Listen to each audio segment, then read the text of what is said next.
Hello, greetings. Thank you so much for inviting us to the stage here. This is really an honor to have this opportunity, to have this conversation with two of the greatest thinkers on international relations, Dr. Mearsheimer and Sir Robin Niblett.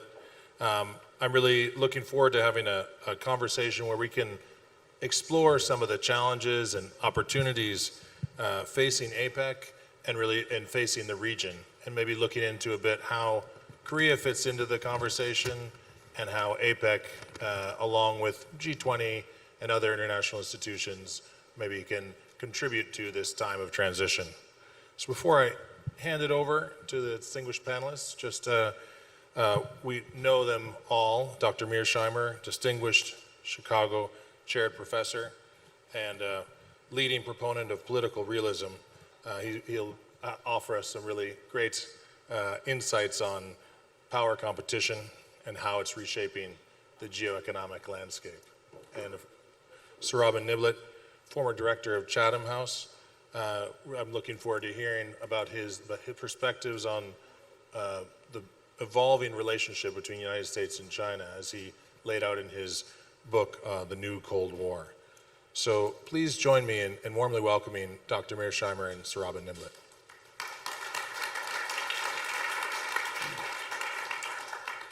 So Dr. Mearsheimer, over to you. The mic is yours. Can you please share your perspectives on what APEC is looking like these days and how it's looking to the future? Okay, thank you very much. It's a pleasure to be here with my two colleagues, and especially to be back in South Korea, which is one of my favorite countries on the planet. I always love coming here and meeting with people and talking. The subject on the table today is basically the future of APEC and the future of the global order. And when we talk about the global order, we're more or less referring to what people call the liberal international order. And my argument is that the future of APEC and the future of the liberal international order is not very promising. There's big trouble ahead. And the principal reason for that is the shift from a unipolar world to a multipolar world. And I'll explain more about what I mean by that. But I want to start off with a number of definitions to begin with, to give you a sense of the big picture, because I think you can only understand where APEC is headed and where the global order is headed if you want, by understanding what those terms mean.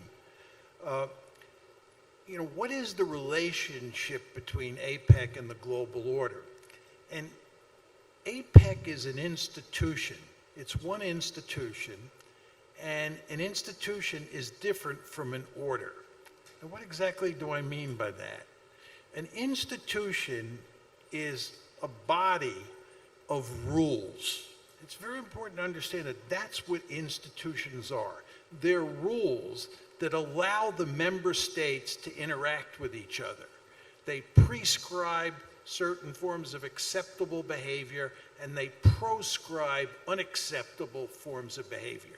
That's what an institution is. APEC is an institution. NATO is an institution. An order, on the other hand, is a nest or a group of institutions that fit loosely together, that are also designed to manage relations among a group of states. So APEC is a building block in the global order, in the international order. So that's what you definitely have to keep in mind. Now, the second thing you want to understand is that great powers create institutions and great powers manage institutions. Countries like the United States, not South Korea, build institutions and they build orders. Furthermore, you want to keep in mind that institutions and orders can deal with security or economic issues, to put it in rather broad terms. So to go back to the Cold War, you had NATO and you had the European community. which became the European Union. NATO was a security institution, and the European community was an economic institution. And I'll talk more about this in a minute, but they were all part of the Western order. There was a Western order in which NATO and the European community fit. Now, the next definitional issue, and the last one, which you want to pay a lot of attention to, is that there's a distinction between bounded orders and international orders. An international order includes all of the great powers in the system. A bounded order only includes one of the great powers. It does not include all of the other great powers. Now you're probably saying to yourself, what exactly is he talking about? Is this political science speak? You know, bounded orders, international orders? I'll make it clear to you by talking about the Cold War, the unipolar moment, and the present. When I grew up during the Cold War, we had three orders. Two of them, which were the most important orders, were bounded orders. The Western order, which is sometimes mistakenly called an international order, was run by the United States. It was set up by the United States to wage the Cold War. It was basically run by the United States. That Western order included NATO, it included the World Bank, the IMF, the European Community. All of those institutions were bundled together in the Western order, which was initially designed to manage the Cold War. The Soviet Union, which was the other great power in the system, was not in the Western order. The Soviet Union had an order of its own. It had a bounded order. That bounded order included Comecon, the Warsaw Pact, and the successor organization to the Communist International. So these two bounded orders waged the Cold War. We also had an international order. That international order included the United Nations, because the United States and the Soviet Union were both in that institution. They were in that order. So the UN, a variety of arms control agreements, the NPT, they were all part of this thin international order. But the thick orders that really mattered during the Cold War were the Western order and the Communist order. Two bounded orders and a thin international order. Then you all remember the Cold War ends in 1989. In December of 1991, the Soviet Union collapses, and we go into the unipolar movement. By definition, there is only one great power on the planet. That's the United States of America. We are now in a position where the bounded orders disappear. The Soviet order disappears. The Soviet Union disappears. No more Warsaw Pact, no more Comecon, so forth and so on. What the United States does as the only great power on the planet is that it takes its bounded order, that Western order, and it makes it a truly international order. That's the order, that's the liberal international order. You get a really potent international order for the first time because you only have one great power on the planet. And remember, as I told you, when you have only one great power on the planet, and that one power writes the rules for the institutions and manages the order, you're going to have what we had during the unipolar moment. Well, roughly around 2017, what happens to the unipolar moment? It disappears. We're now in a multipolar world. You all understand that. There are three great powers on the planet: the United States, China, and and Russia. United States, China, and Russia. And the two most powerful states in that system, in this multipolar system, are the United States and China. So the question you want to ask yourself is, what is happening today in Asia? Well, just like the Cold War, you're getting two bounded orders, and you're going to end up with a thin or superficial international order. Just think about the Chinese. BRICS, the United States isn't in BRICS, China's in BRICS. Think about the Shanghai Cooperative Organization. Think about Belt and Road. Think about the AIIB. These are all Chinese-led institutions. The Chinese are also forming military alliances with countries like Pakistan, countries like Russia, countries like Laos, countries like Myanmar. This is hardly surprising at all. You're getting a bounded order in East Asia. At the same time, the United States is doing the same thing. The Quad, AUKUS, tightening up of the bilateral alliances involving the United States and Japan, the United States and South Korea, the United States and the Philippines.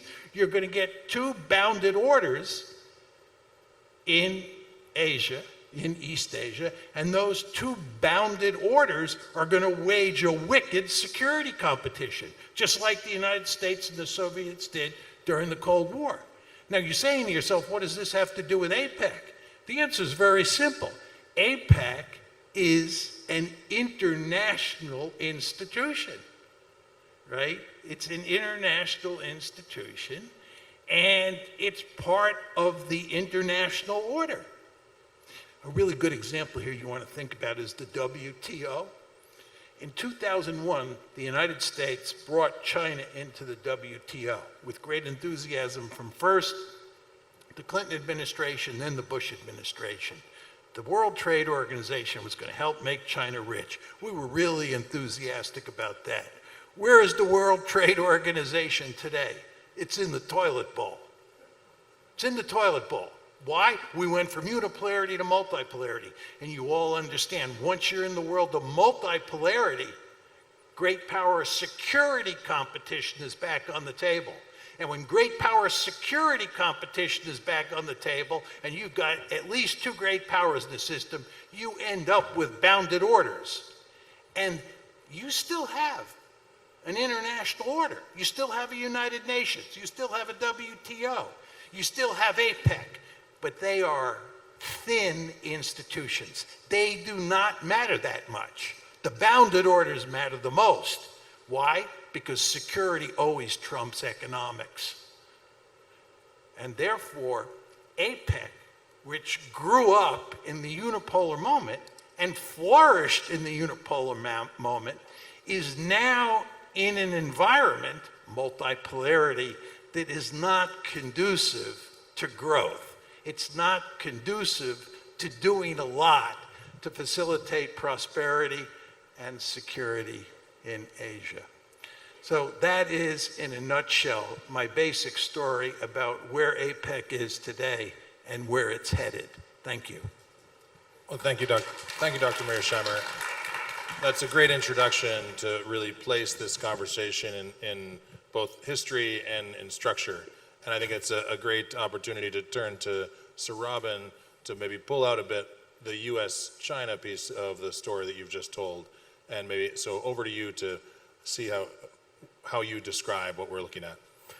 Thanks very much, and fantastic to be back at the World Knowledge Forum, and great to be on the panel, Henry, with you, and obviously with Professor Mearsheimer. I was taking notes, because it was a chance for me to get some great insights to the context of where we are right now. I look forward to talking about how much the SCO or the BRICS is a bounded order. That'll be a good thing to talk about when we come to the panel in a minute. I think China would like it to be. Whether it is will be debatable. But let me put APEC in its context for me, and I think it'll pull hopefully nicely off John's comments just beforehand. I want to make 5 points. The first is that it strikes me that APEC is, I'm trying to think of the right word, an echo, a hangover of the period of that post-Cold War optimistic period where we thought that globalization would be the future of the world and that the Western international order would become the international order, to use John Mearsheimer's, I think, very accurate description. But of course, it is being undermined right now, APEC, like globalization, by the emergence of what I think of as a new Cold War between the US and China, whatever we want to call it, deep geopolitical competition. And the second point I want to make is just to point out the extent to which APEC actually contains many of the fault lines that characterize this order. However, as I go on, let me just say, I think I could be a little more optimistic about the role that APEC might be able to play in the current international context. I'll say a word or two about that at the end. So just the first point. It does strike me that I was looking at the website of APEC before coming here, because being a Brit, we don't focus as much on APEC. We might focus on the European Union, and if you're British, not being inside the European Union. But if you look at the APEC website, it has this little thing going on of thousands of containers, and the containers are getting pulled left, right, and center. The image is we're all together building a united economic, order or system in the Asia-Pacific region. Well, I can't think of anything more that represented the past and certainly doesn't seem to be representing the immediate future. It was all about absolute gains, the opposite of zero sum, if I can drift a little bit into international relations theory. And if you look at the period since APEC was founded, certainly you've seen some huge benefit from that deeper economic integration that accompanied the end of the Cold War, the reduction of barriers to trade, the belief in open markets that expanded after the collapse of the Soviet Union. You've had real GDP increase in that period between 1989 and 1990, and roughly 21, 22, from about $19 trillion to over $53 trillion amongst APEC members, 4 times increase in per capita income, 9 times increase in the rate of trade amongst the members, 2/3 of the trade now taking place amongst the Asia-Pacific region. I mean, you could say it really does, it's had its period of great optimism. But if we look at it today, it now contains right at its heart, because it has the US and China in it, it has got the new Cold War physically inside that actual institution. We don't need to talk too much about that now. We can if we want to. My sense is the US-China contest, what to me is a new Cold War, is going to persist and endure for a long time in the future. It's at the economic, it's at the military, it's the technological, I would even say at ideological levels. But what's interesting is that its front line is the Asia-Pacific region. It's not Europe. You could put Taiwan right at the core of it if you want to, given China's determination to break the first island chain of islands that in a way threaten its geoeconomic security, its ability to reach out to global markets overseas and not have to rely as much on Russia overland behind it. So when you look at the nature of that competition right now, APEC countries themselves are getting pulled into the competition. Not only do we have the United States imposing tech restrictions directly on China and limiting the kind of American technology that can be exported to China, and China retaliating with limits on rare earth exports, you've also got the South Korean semiconductor industry being told, as an ally of America, that it can no longer export its semiconductor manufacturing capabilities into its plants that have been built in China. As part of that win-win kind of world, the absolute gains world that we thought of before, that is now being limited. Japanese are being told that they can't sell their semiconductor manufacturing equipment to China, just like ASML, the Dutch company, can't do either. Malaysian data center companies who thought they could be bringing in Chinese components and still serve as partners to American and Western companies are now having to rethink what components do we have inside our data centers. So we're in a situation where the whole logic of APEC, one building on deeper integration, moving into the technology realm, is now being pushed backwards by an expansion of the US-China technological, which is economic and military contest, through to them. We've also got, secondly, actually more traditional security front lines of the new Cold War running through the middle of APEC as well. China and the Philippines are both APEC members. And there's no more strong example right now of both the Biden and Trump administrations' determination to strengthen their resistance to China's growing military capability than the much closer military relationship they now have with the Philippines. And it's amazing if you think about it that Chinese Taipei, as it's called, is a member of APEC.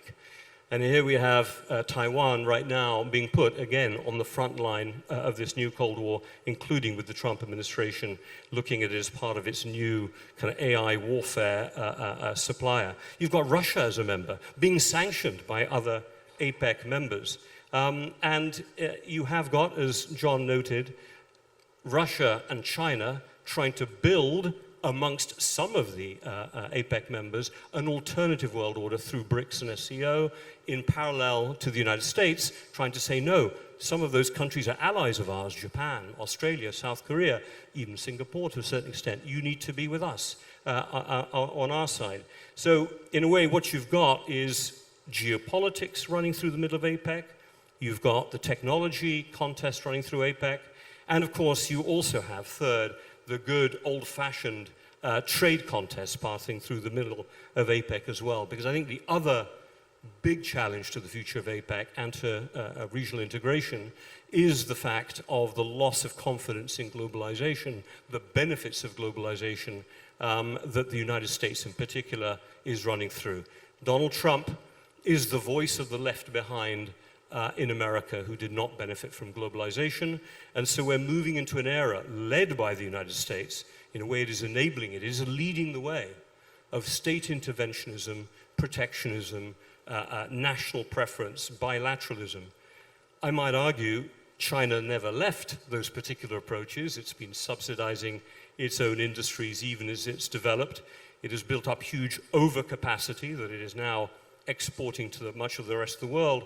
But it's amazing to see the US leading the charge on forced inward investment, something we used to associate with China rather than with the United States. It's a whole discussion of energy dominance, not just energy independence. It's a completely different mentality, one that is anti-absolute gains and is all about zero-sum thinking. So again, I don't need to give you all the examples, but the impacts on APEC are fundamental because the US has said we'll have our own trade policy and we are going to whack tariffs up. Today, they're roughly 10 times what they were at the beginning of the year. US average tariffs have gone up from about 1.5% to 15% currently on average. I heard a panel earlier today where the South Korean and Japanese participants were comparing who had the worst deal on the forced foreign investment they would have to make in America in order to try and get their tariff rates down from 25% to 15%. And I think most interestingly for APEC, the kind of solution that many APEC members, especially ASEAN members, but also Mexico, maybe to a certain extent Canada, the solution they had to the beginning of the new Cold War, which was this famous China plus one idea. We will invest in China to get to the Chinese market. We will then invest, if we are a multinational, in Indonesia or in Malaysia or in some Singapore, in some other ASEAN country, and then export to America. Trump has said, no way. China plus one might be your language. I call it circumvention. I call it transshipment. And you will get a 40% tariff slapped on you. So APEC is also being undermined by this loss of confidence in globalization, the push towards state interventionism.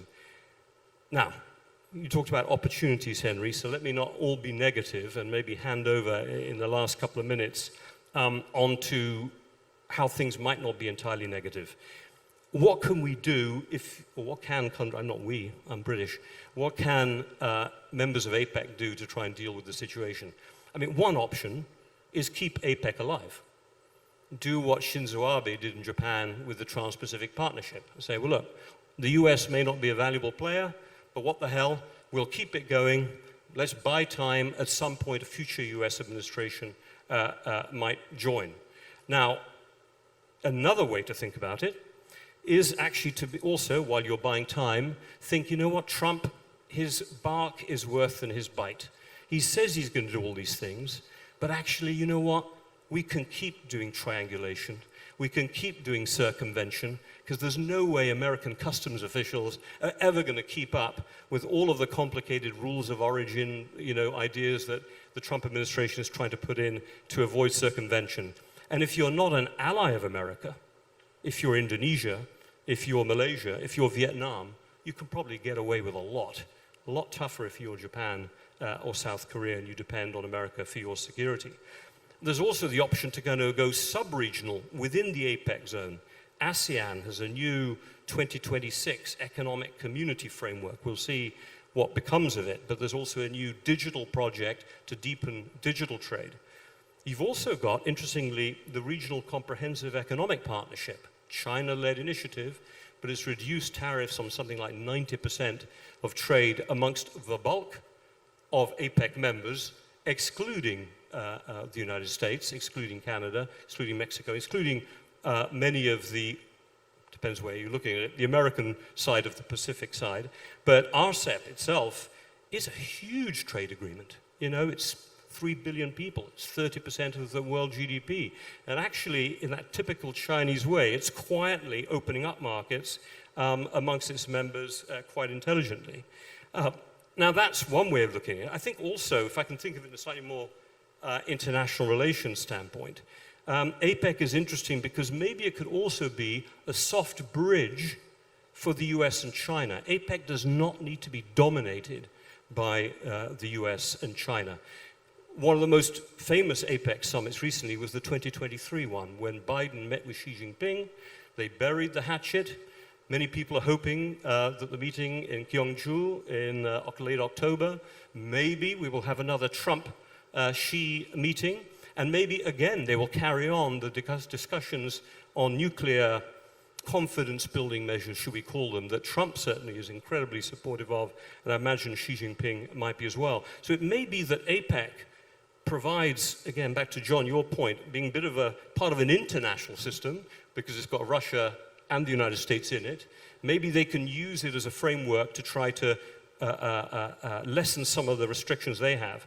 But the last point, very last point I want to make, and maybe it's a little bit different from John's point, you described Henry at the beginning as John as part of the realist school of international relations. I'm a Brit. And when I did my PhD quite a long time ago, I discovered a thing called the English School of International Relations. And the English school believes that states tend to compete with each other all the time. They're not very utopian, but they do believe in a thing called international society, that the majority of countries do want rules, and it's possible that in the future, the majority of countries, including the majority of APEC, by deepening and thickening areas of sectoral and functional cooperation, for example, energy resilience, grids, standards for green technology, climate negotiations, in all of the areas that APEC is actually doing a lot of work, they might be able to sustain some of the thickening of the relationships. It won't be open trade anymore, but it might be a world in which continued foreign investment, continued economic progress can be made, and the US and China will be left to one side to worry about things on their side. That would be my optimistic outcome, to try and finish on a slightly up note. Well, thanks for that. I think between these two presentations, we have the structure that's laid out, and I think some very detailed and insightful perspectives on how APEC could fit into that order. Before we go maybe further down the structural road, I'd like to bring it just briefly maybe to Korea. And just for you, Dr. Mearsheimer, just what kind of agency does a country like South Korea have in this the new order that you've described with, I mean, whether it's related to the thin bound order of institutional order that APEC represents, or in the more multipolar sense? And then for you, Sir Robin, just to maybe expand a little bit on what you hinted at, just what is South Korea, specifically is its kind of next step here, given what we've been laying out here today? Let me just start by saying that Robin made the point, which I completely agree with, that states need rules. institutions are of enormous importance in a complex world like the one that we live in. You absolutely need institutions and you need order. Now, the question is, what kind of agency does Korea have in this order? And the answer is not much at all. And there are two reasons for that. First of all, great powers build and maintain institutions, and great powers build and maintain orders. And Korea is allied with the United States. This is in Korea's national interest. But as you all know, the United States is a ruthless great power. It likes to portray itself as a benign great power. We're the good guys, the Chinese are the bad guys. It used to be that the Soviets were the bad guys. I don't believe any of this, right? The United States is a ruthless great power. It does what's in its interests. And Korea has to suffer the fact that it is in this alliance with the United States. It is part of the US-dominated order. And to make matters worse for Korea, Korea is a frontline state. If you're Australia, you're far enough away from China that you can get away with quite a bit. But if you're South Korea, there's not a lot that you can get away with. Japan can get away with more than South Korea can because Japan is a bigger country. South Korea is a small country, it's a frontline state, and it is in an order that is run by a ruthless great power. So the amount of maneuver room you have is not much at all. Am I happy about telling you that? No. I understand why a South Korean would not want to hear that message. But I am a realist with both a capital R and a little r. Yeah, completely agree with that. Maybe let me pull off back where John is. And I was going to write down here, just written down for myself, because Korea has limited choices for the reason that John just said, it has to choose sides. So in this context, South Korea cannot be a swing player. The more meaningful, the more intense the new Cold War between the US and China, and it is at a phase where this Cold War does not have rules yet. We're not at the end of the Cold War, we're not even halfway through it. At least you had rules in the last one, but there are no rules yet in the US-China one, or very few. In that case, of that phase, or in this phase, South Korea has to pick sides. What do I mean by that specifically? Technologically, it has to pick the US. It has to obey the demand, not to support China in its journey to become a more powerful technological competitor. Now, I might add, it's probably in South Korea's interest to do that, because it looks to me, I'm not an expert like some people are in where Chinese technology policy, capabilities are going, or South Korea's, but as an amateur looking at it from the outside, it looks to me that China is going to eat South Korea's lunch pretty soon in just about every area of technology. But the thing that South Korea will have is preferential access potentially to the US market and to the market of other US allies in Europe, in Australia, in Japan, where we're all going to have to make sure there's less Chinese technology. And although the South Korean technology might be a bit more expensive, it will be maybe not as heavily tariffed, and it will be allowed in because you're on the right side of the security contest with China. So I think you have to choose, go ahead and choose. That'd be the first point. Second, South Korea has a chance to be a reliable investor, specifically in the US. Despite this messy situation with the subcontractor workers at the Hyundai plant that has coincided with this meeting, teething troubles is the way I would describe it probably, but it's the right long-term play.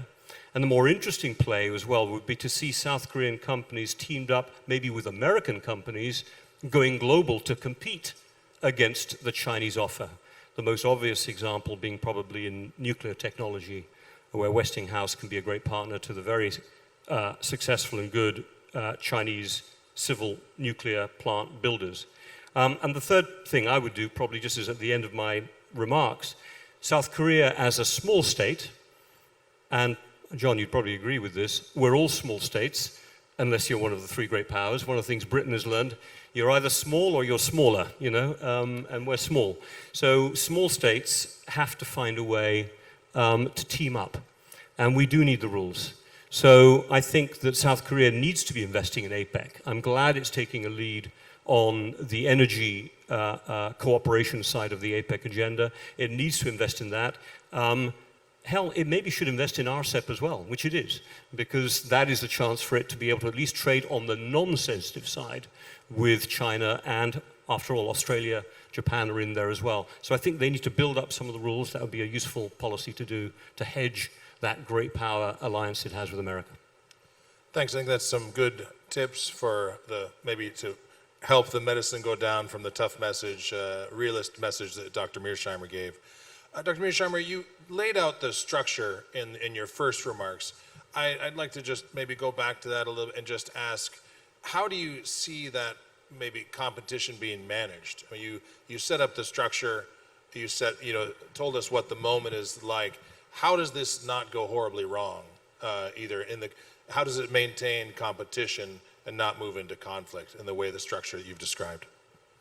Yeah, I mean, it's obvious that we want to make sure we don't have a war between the United States and China.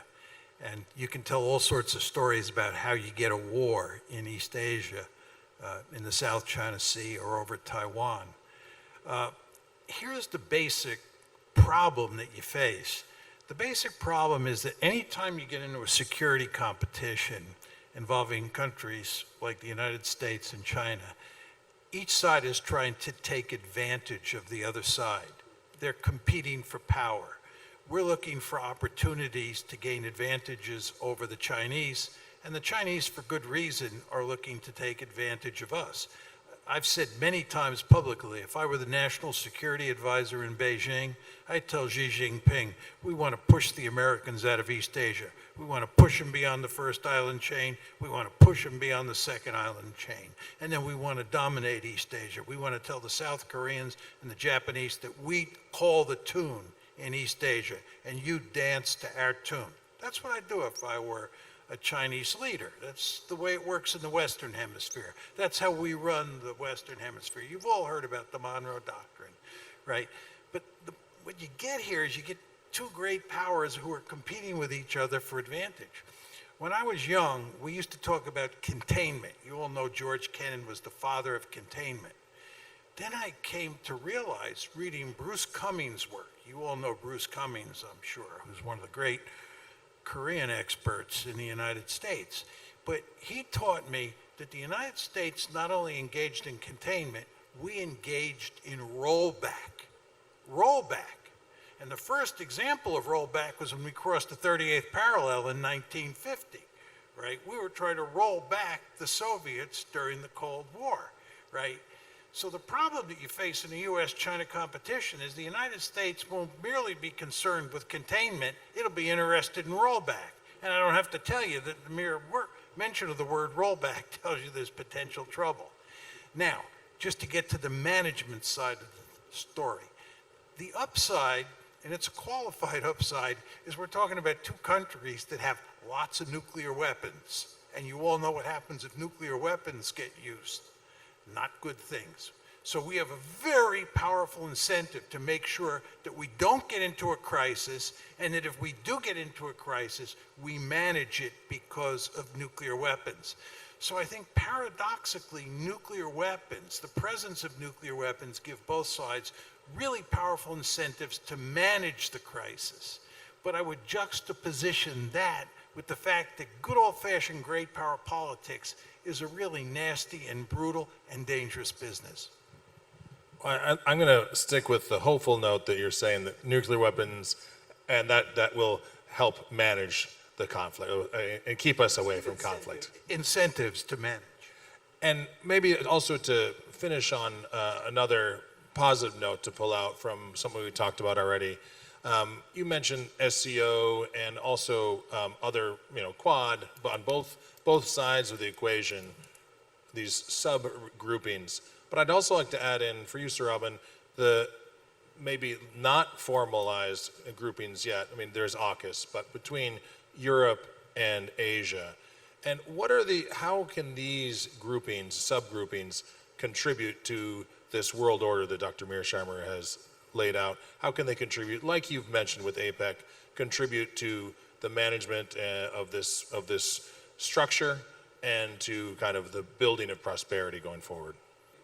I mean, one of the things that I'm interested in exploring, now that I've got a bit more time to explore things, is the extent to which the United States and China in particular, I think Russia is already a proof point of this, that these three great powers maybe are not as powerful as the great powers have been in past periods of history.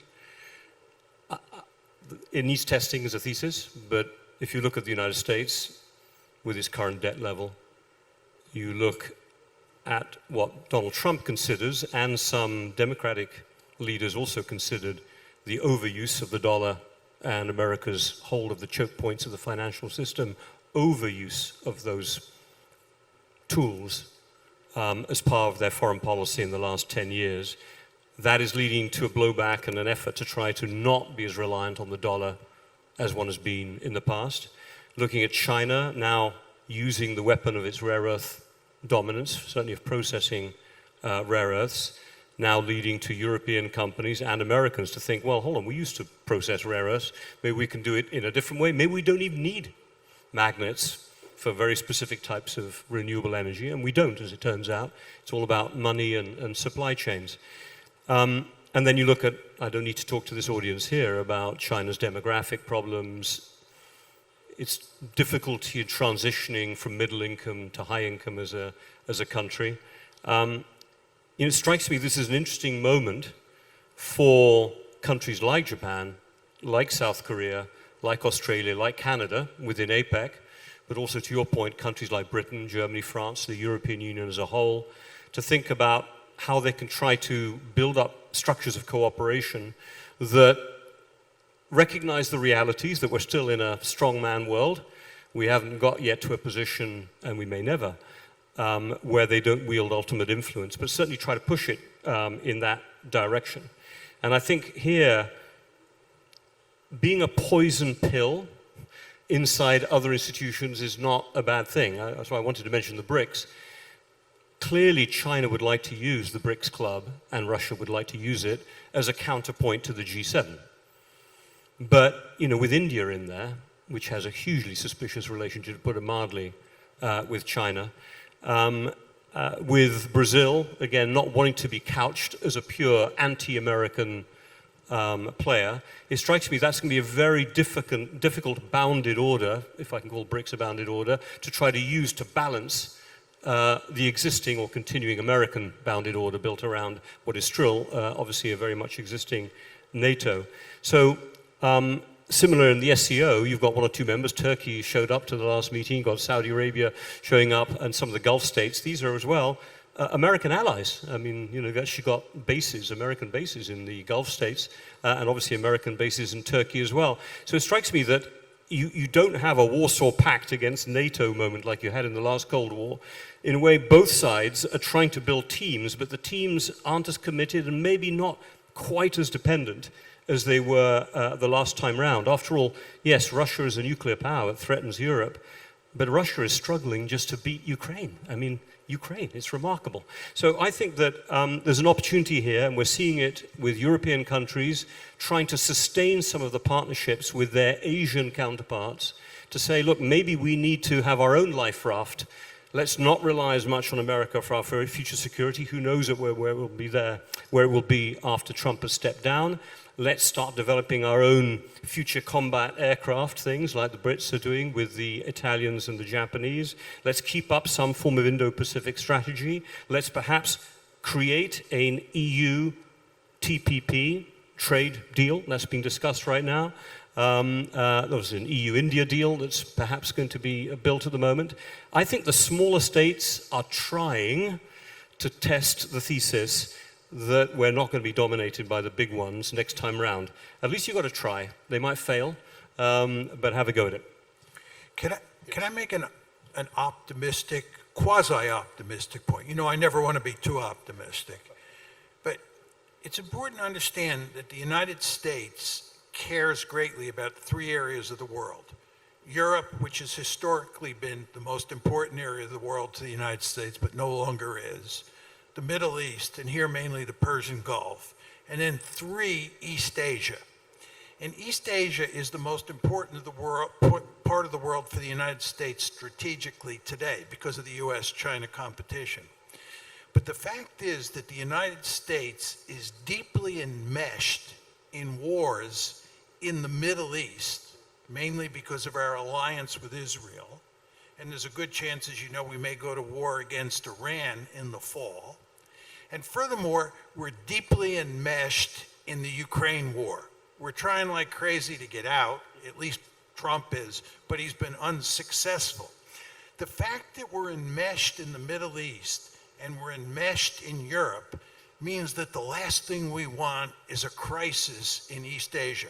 Have you all been noticing that President Trump is going to great lengths to make sure we don't have trouble in East Asia? Because we would be really in the deep kimchi. And the reason is that we have all sorts of military liabilities vis-a-vis China in terms of our force structure here, because we haven't paid enough attention to building up our force structure. Plus, we're pinned down in East Asia, in Europe and in the Middle East. So I think that one could make an argument for the foreseeable future. It's likely that there won't be a major crisis in East Asia, and that is all for the good. So all of this is to say, you Koreans should hope that the United States remains deeply engaged in the Middle East and deeply engaged in Europe so that we don't cause any trouble in East Asia and you live peacefully for the foreseeable future. I, as an American, have a deep-seated interest in greatly reducing our presence in the Middle East, getting out of the Ukraine conflict so we can concentrate on containing China. That's a great way to end. I'm going to call it optimism, that we are going to have a period of time here in East Asia and in South Korea where we can focus on the problems we've talked about today, focus on the challenges that APEC is seeking to address to build peace and prosperity in this region. So I want to thank Dr. Mearsheimer and Dr. Niblett very much for their great insights. And please let's thank them with a nice round of applause.